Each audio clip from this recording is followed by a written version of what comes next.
এটা নদীর পাড়ের দোকান, দেন সুন্দর ঘাট পাড়ের দোকান। পান খেতে আসলাম।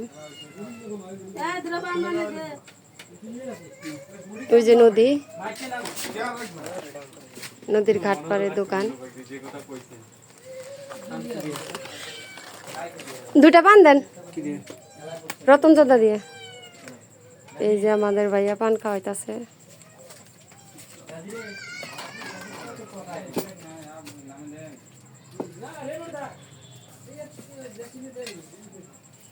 কেউ কি পান খাবেন? পান খাওয়া দাওয়াত রইল, আসবেন, এই দোকানে আসবেন।